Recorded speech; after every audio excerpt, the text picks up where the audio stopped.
Okay, so I wanted to do a part 2 of yesterday's video, and I want to tackle his bitey inhibitions with, I want to balance it out. So yesterday was more about creating calmness.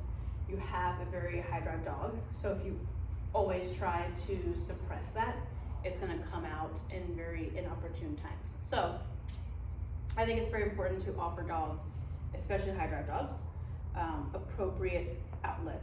So we want to give him the opportunity to bite when it is convenient for you. And that way you're not suppressing anything, you're just alleviating, you're offering him forms of enrichment. So I've been using a tug, and this is my little tiny puppy one that I used for my puppy shepherd when she was littler, smaller, whatever the word is. He has very genetically, what's the word? Like he naturally knows how to play with this, which is awesome. So I didn't have to do a lot of teaching him. What I'm kind of doing now is, for your sake, hey bud, I'm trying to do a little bit of targeting because he tends to kind of just bite everywhere. And I also want it to be in windows of opportunity that I announce, and not just he sees a toy, he can have it whenever he wants to. So I give him a cue of, you want to play? And when I'm done playing, I'm going to say all done. That's what I do with my shepherd, and that's what kind of helps with channeling her drive into appropriate outlets. So I'm going to probably use this with the staff too, because he's getting a little bit better about biting up the lead with him. We have him in a different room that's a little bit calmer. The dogs that are around him are calmer, not so yappy. So I think that's helping him with his stress. But again, just giving him, like, instead of biting the leash and then accidentally biting our hands, we're to say you can have this instead. This is an appropriate thing that you can bite. And because you want to do dock diving, things like that, this is typically what they use to throw into the water for him to chase and do the jumping. So I want to build a lot of drive with a tug toy. I'm gonna do is do a little video of me playing with him so you can see what it looks like. When the tug is out, I don't do a lot of obedience because I want him to be having fun and playing. You can randomly put in some obedience here and there, but right now in this stage, the most that I'm gonna do with him is teach him an out. I'm not gonna make him do any type of like sitting down or whatever. I want him to just play and have a good time and bite and chomp and growl and be rude and all of that stuff. And then when I say playtime's over, that's when I do the obedience. So you'll hear me make a noise. I go, chip. That means that he can come bite it. And then I'm teaching him an out. This is the first day of really, I played with him around with the tug yesterday, but I didn't really get too far into it. So I have to teach him an out. So you'll see me just kind of, probably not going to talk too much during the video, just wanted to demonstrate. Astro, you want to play? Good job. So hopefully we stay in the shot. So I'm letting him just thrash around and be rude. Oh, that's a good. I'm actually going to put a slip lead back on him so that way I can work on his out, and then I can let him celebrate when he wins. Nope. So we're not in the shot. I want to show what he does, where he tries to bite the slip lead so he can have this. And then I want to, I should have done this before I started all this. There we go. All right. So, means he can bite it. Oh, and I want to play a little bit tug. And then when he gives me a nice good pull, oh, yeah! I let him win and I let him celebrate with his little like prey laugh. Good job!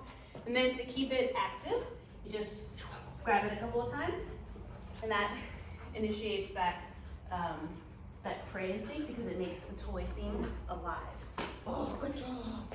And when he grabs the strap, I just tighten up on a slip lead, out, because I don't want him biting the strap because that's typically where my hands are. So I want to tease him a little bit.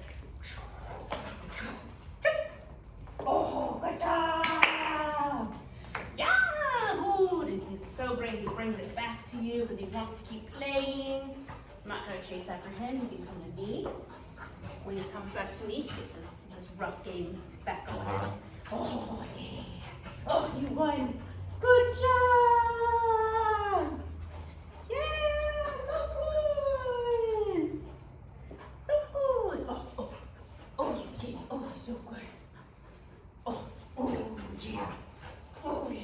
He's great at countering, so what that is, it's him fixing his grip, so you'll see me, good job, he bites back up on it. Oh, oh yeah, oh it's so good. And then I'm gonna choke him off.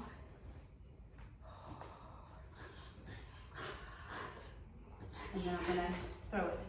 Oh, go eat it. Oh, go eat it. Go eat it. Oh, yeah, good job. Super, good job. Yeah. Astro, good job. Oh, so whoop, I slapped myself in the face. All right, and then I'm all done. All done. I put it away. No game after that. And then we can go into HIPAA obedience. Sit. Go ahead. No, my tree. Oh, did I do my tree coming? No. Sit. Who am I? Breath. Down. Good. Stay. Good job. And get him, you know. So it's okay because he's in that elevated state of arousal and I have to do some obedience down to put him back into that calmer, good state of mind. Good job. Stay. Good. Good. And you'll see him calm down a little bit. Stay. Good.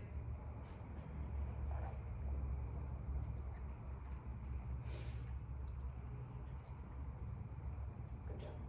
And I'm going to release him neutrally. Okay. Very good. Good job. Awesome. And hopefully he doesn't see my tug in my pocket and bite my booty. But the tug is put away. I gave him his all done. That means, oops, I'm not in the shot.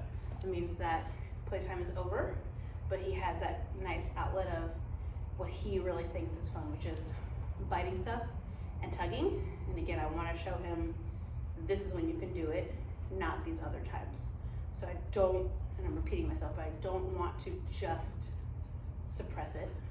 I want to channel it in something that is beneficial for both of us.